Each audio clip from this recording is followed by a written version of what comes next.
할렐루야.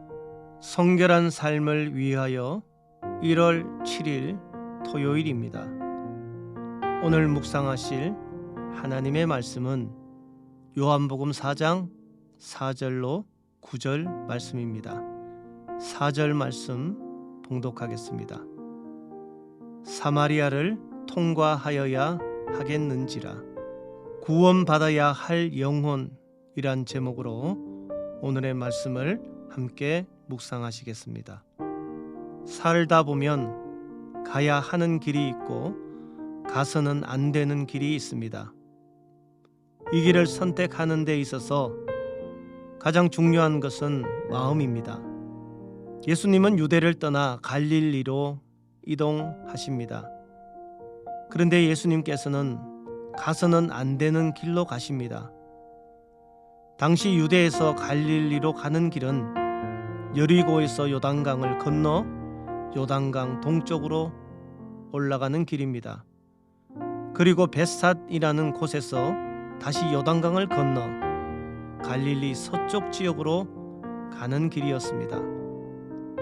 그곳은 모두가 가는 길이 아닌 모두가 가지 않는 길을 선택하셨습니다.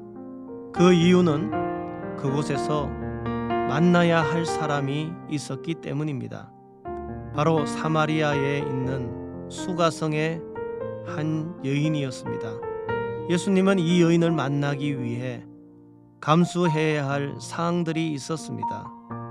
당시 유대인은 사마리아와 상종하지 않았습니다.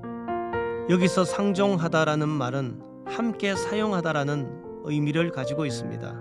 유대인들이 사마리아 사람들과 상종하지 않는 이유는 그들은 부정한 자라고 생각했기 때문입니다. 북이스라엘의 수도였던 사마리아는 BC 722년 아수르 제국에 의해 멸망당합니다. 그 이후 사마리아는 이방인과 피도 섞이고 종교도 섞이게 되었습니다.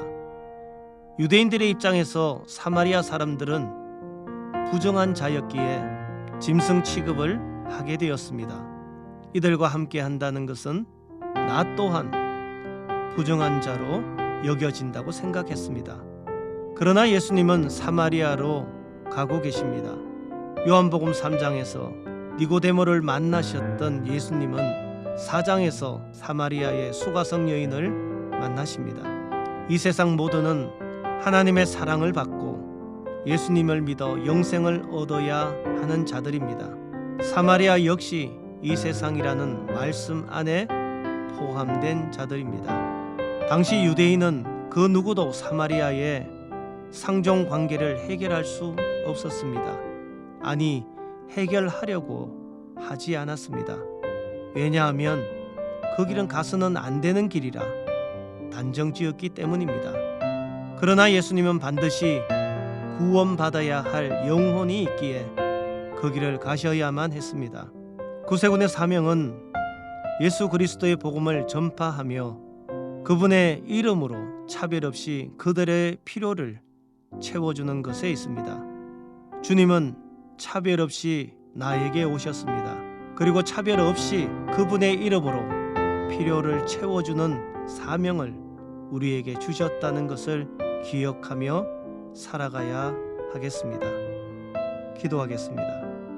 사랑이 많으신 예수님께서 차별 없이 나를 사랑하셨듯이 저도 예수님의 이름으로 차별 없이 사랑하며 이 땅을 살아가게 하여 주시옵소서. 예수님의 이름으로 기도드렸습니다. 아멘.